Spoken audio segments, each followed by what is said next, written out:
Hello students, आज हम start करेंगे चैप्टर 1 लॉगरिदम। सो लॉगरिदम का डेफिनेशन देखने से पहले हम देखते हैं व्हाट इज़ पावर फंक्शन। ठीक है, सो पावर फंक्शन देखिए क्या होता है। A form y is equal to a to the power x is called a power function where, देखो यहाँ पे जो a है इसको हम बोलते हैं बेस, एंड ये जो हमने लिखा है a to the power x इसको हम बोलते हैं पावर। ठीक है, तो a हमारा बेस होता है और x हमारी पावर होती है। नाउ देखिए इसका थोड़ा एक्सप्लेन करते हैं। यहाँ पे y is equal to 2 to the power 3। So y is equal to 2 to the power 3। यहाँ पे देखिए जो 3 है, ये 3 हमें क्या बताता है, ये 3 हमें ये बताता है कि 2 को कितनी बार मल्टीप्लाई करना है। ठीक है, तो 2 टू दी पावर 3 है, मीन्स 2 को हम 3 टाइम्स मल्टीप्लाई करते हैं तो हमें आंसर मिलता है 2 इंटू टू इज़ 8 आंसर आता है। सेम वे में एक और एग्जांपल देखते हैं, y is equal to 4 to the power 2। So again ये जो 2 है मतलब ये पावर है ना, तो ये 2 हमें ये बताता है इस 4 को 2 टाइम्स मल्टीप्लाई करना है तो हमें आंसर मिलता है 16। तो यहाँ पे जो हमारा जनरल फॉर्म है y is equal to a to the power x, तो ये x हमें क्या बताएगा, ये जो ऊपर लिखा है ये x, इसको हम बोलते हैं पावर और एक्सपोनेंट। इस चैप्टर में हम एक नया वर्ड हम लोग यूज़ करेंगे पावर के लिए, एक्सपोनेंट। तो ये जो x है ये हमें क्या बताता है कि इस a को कितनी बार मल्टीप्लाई करना है। तो यहाँ पे x है तो हम a को कितनी टाइम्स मल्टीप्लाई करते हैं, x टाइम्स मल्टीप्लाई करते हैं। नाउ ये तो हो गया हमारा पावर फंक्शन। अब हमारा मेन क्वेश्चन आता है कि पावर फंक्शन अगर हमारे पास है तो हमें लॉगरिदम क्यों यूज़ करना है। So why we need a logarithm. So need of logarithm ऐसा है, जैसे मैंने आपको पूछा 2 to the power what, this is a question mark, 2 की मैं क्या पावर लूँ कि मुझे 8 आंसर मिले। ठीक है, तो ये आप मुझे अगर आप इंस्पेक्शन या गेस करोगे या चेक करोगे तो आप देखते हो 2 की 3 पावर लिया तो मुझे आंसर क्या मिल जाएगा 8। तो आप मुझे बोलेगे इस क्वेश्चन मार्क की जगह 3 ले लो तो आपको आंसर आ जाता है 8। वैसे ही मैंने अगर आपको पूछा 2 की मैं ऐसी क्या पावर लूँ, 2 की मैं ऐसी क्या पावर लूँ, 2 to the power x, x मतलब अननोन है। ठीक है, ये 2 है और x अननोन है, इज इक्वल टू 4। तो भी आप मुझे इजीली बता सकते हो कि 2 की पावर अगर मैं 2 ले लेती हूँ, मतलब इस x को अगर मैं 2 से रिप्लेस कर देती हूँ तो भी मुझे आंसर क्या मिल जाएगा, 4 मिल जाएगा। लेकिन अगर मैंने आपको पूछा 2 की मैं ऐसी क्या पावर लूँ, 2 में जो x है या x अननोन है ना, 2 की मैं ऐसी क्या पावर लूँ कि मुझे आंसर 5.5 मिले। देखिए ऐसे सिचुएशन में या ऐसे प्रॉब्लम्स में आप इस एक्सपोनेंट मतलब इस पावर की वैल्यू को ईजिली जज नहीं कर सकते, ईजिली गेस नहीं कर सकते। ठीक है, तो ऐसे सभी प्रॉब्लम्स में हम लोगों को यूज़ होता है logarithm. So using logarithm we can find this value of x। ये वाली जो पावर है, ये जो एक्सपोनेंट है, इसकी वैल्यू हम लॉगरिदम का यूज़ करके बहुत इजीली कैलकुलेट कर सकते हैं। ठीक है, तो ये आपको समझ में आ रहेगा why we need a logarithm. तो इस टाइप के सिचुएशंस में जहाँ पे कोई डेसिमल वैल्यू होती है, पावर ये जैसे 2 to the power x equal to 5.5, ये एक डेसिमल वैल्यू है, या कोई फ्रैक्शनल वैल्यू होती है, तो ऐसे प्रॉब्लम्स में हम क्या यूज़ करते हैं, एक्सपोनेंट की वैल्यू निकालने के लिए लॉगरिदम यूज़ करते हैं। नाउ देखिए लॉगरिदम का डेफिनेशन क्या होता है।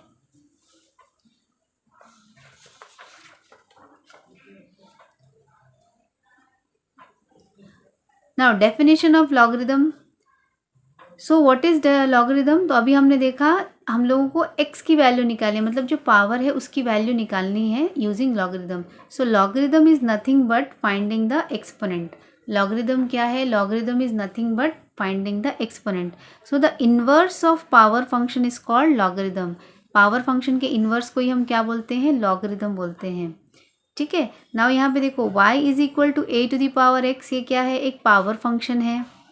तो यहाँ पे देखिए अगर मैं इसको लॉग में लिखूंगी तो कैसे लिखूंगी, यहाँ पे देखो ये हो जाएगा x is equal to log y to the base a। जो बेस पावर फंक्शन में बेस है ना, जो a पावर फंक्शन में बेस है वही a हमारा लॉग में भी बेस होता है। ठीक है, दोनों का बेस सेम रहता है। Now y log y to the base a is equal to x।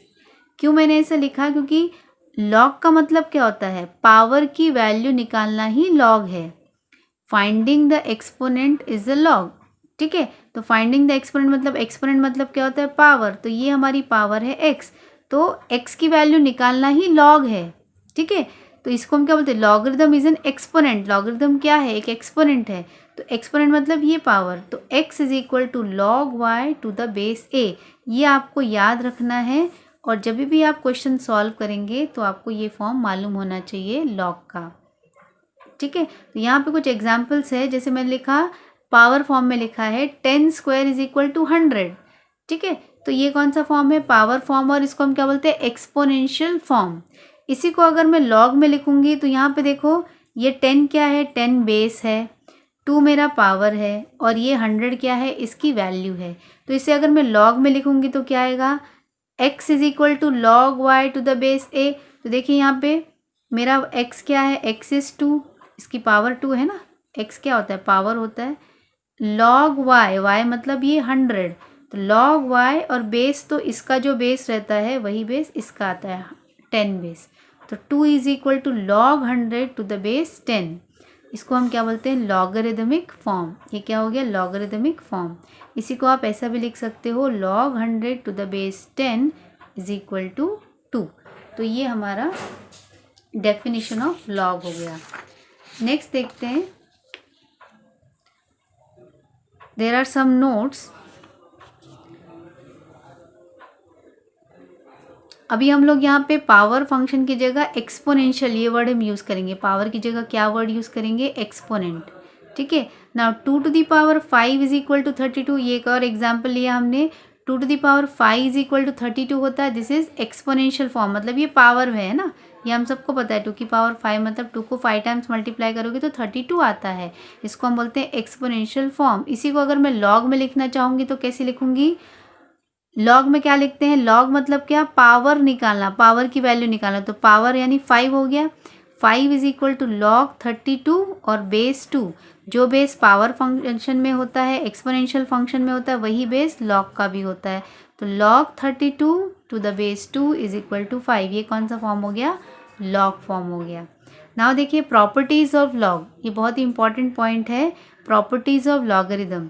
तो log 1 to the base a is equal to 0 होता है, ठीक है, log 1 to the base a is equal to क्या होता है, 0। a यहाँ पे क्या है, a जो है वो बेस होता है, तो इसको अगर आप वर्ड्स में देखो, the logarithm to any base of 1 is 0।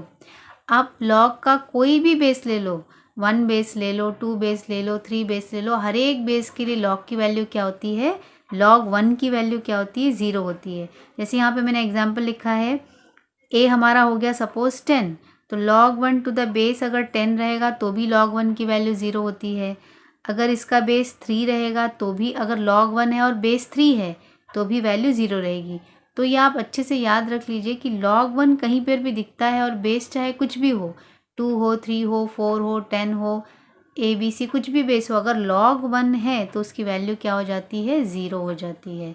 So the logarithm to any base of 1 is 0। तो ये फर्स्ट प्रॉपर्टी हो गई। नाउ द देखो सेकेंड प्रॉपर्टी क्या है, second property is log a to the base a। यहाँ पे ध्यान से देखिए, log और उसका बेस, यहाँ पे देखो log a है और उसका बेस भी a है, तो log और उसका बेस अगर सेम है तो वैल्यू क्या हो जाती है, 1 हो जाती है। That is the logarithm of the base itself is 1। तो अगर इसका log की वैल्यू और इसके बेस की वैल्यू अगर सेम है तो उसकी जो आंसर आता है क्या, 1 होता है।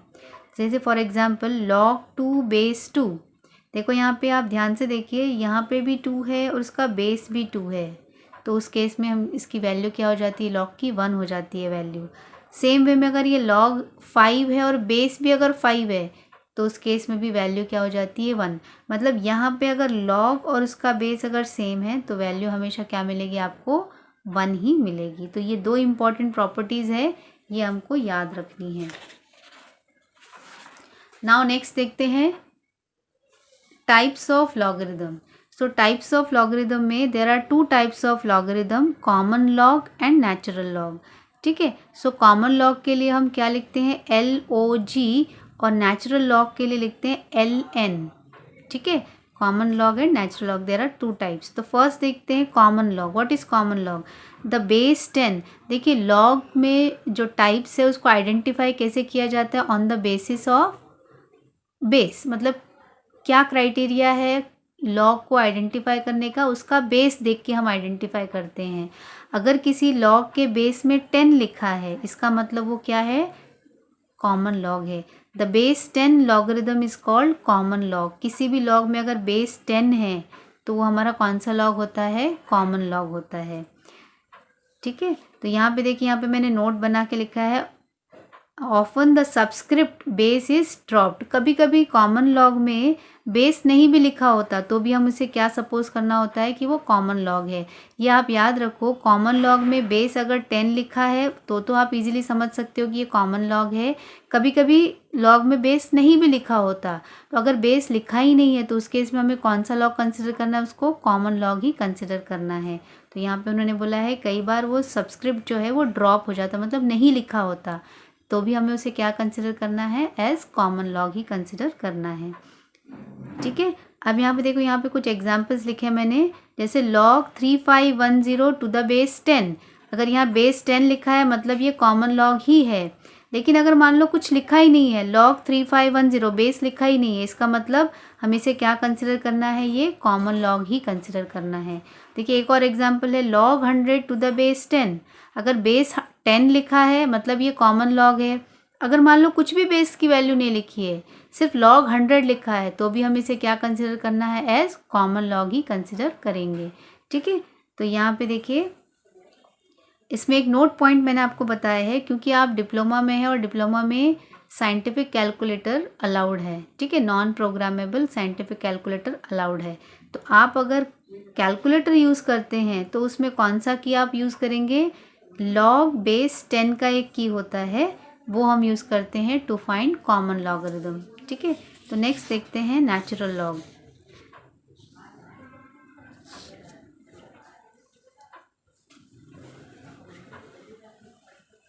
तो यहाँ पे देखिए नेचुरल लॉग कैसे आइडेंटिफाई करते हैं। नेचुरल लॉग आइडेंटिफाई करने के लिए भी हमारे पास क्राइटेरिया होता है, बेस के थ्रू करेंगे इसमें भी। तो the base E logarithm is called natural logarithm. तो जिस भी लॉग में बेस ई लिखा है, ठीक है, तो जिस भी लॉग में बेस ई लिखा है वो कौन सा लॉग होगा? नेचुरल लॉग होगा। जैसे for example log x to the base E, अगर ई बेस लिखा है इसका मतलब ये क्या हो जाएगा? नेचुरल लॉग हो जाएगा। और साइंटिफिक कैलकुलेटर में जब आप कैलसी यूज़ करोगे तो वहाँ पे ln की होता है, ln लिखा होता है, वहाँ पे हम लोग यूज़ करते हैं साइंटिफिक कैलकुलेटर्स में ln की टू फाइंड नेचुरल लॉग। अब यहाँ पे देखिए, तो आप लोगों को आई होप ये समझ में आ गया रहेगा। There are 2 types of logarithm, common log and natural log. Common log को हम आइडेंटिफाई करते हैं बेस 10 से और नेचुरल लॉग को हम आइडेंटिफाई करते हैं बेस ई से। ठीक है, नेक्स्ट इसके बाद आता है लॉज ऑफ लॉगरिदम। ये रूल्स है एक तरह के जो हमें क्वेश्चन सॉल्व करने में हेल्प करेंगे। सो लॉग ऑफ प्रोडक्ट, तो सबसे पहले हम देखते हैं लॉग ऑफ प्रोडक्ट। प्रोडक्ट मतलब मल्टीप्लिकेशन के लिए। The logarithm of product is equal to the sum of the logarithms of each factor. जैसे फॉर एग्जांपल देखिए, log m इंटू एन लिखा है। मान लो आप दो किसी नंबर्स को मल्टीप्लाई कर रहे हो और आपको उसका log निकालना है, तो ये हो जाता है log m plus log n। ठीक है, log m into n is equal to क्या हो जाता है? log m plus log n। ये 2 टर्म्स के लिए मैंने लिखा है, आप इसको 3 टर्म्स के लिए भी लिख सकते हो।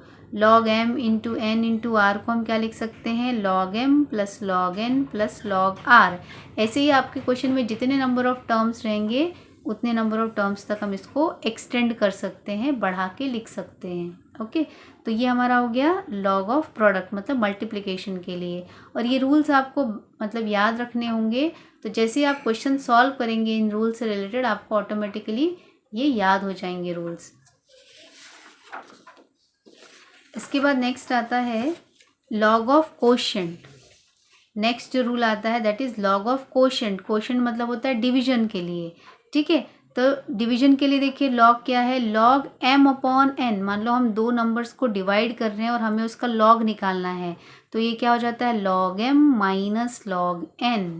ठीक है, log m minus log n। तो इस तरह से ये हमारा हो गया लॉग ऑफ कोशेंट, मतलब डिवीजन के लिए। और लास्ट रूल होता है log of power. Log of power जो है बहुत ही इंपॉर्टेंट रूल है, मतलब ये तीनों रूल्स ही बहुत इंपॉर्टेंट है। क्वेश्चंस जब आप सॉल्व करेंगे ये तीनों रूल्स आपके यूज़ होने वाले हैं।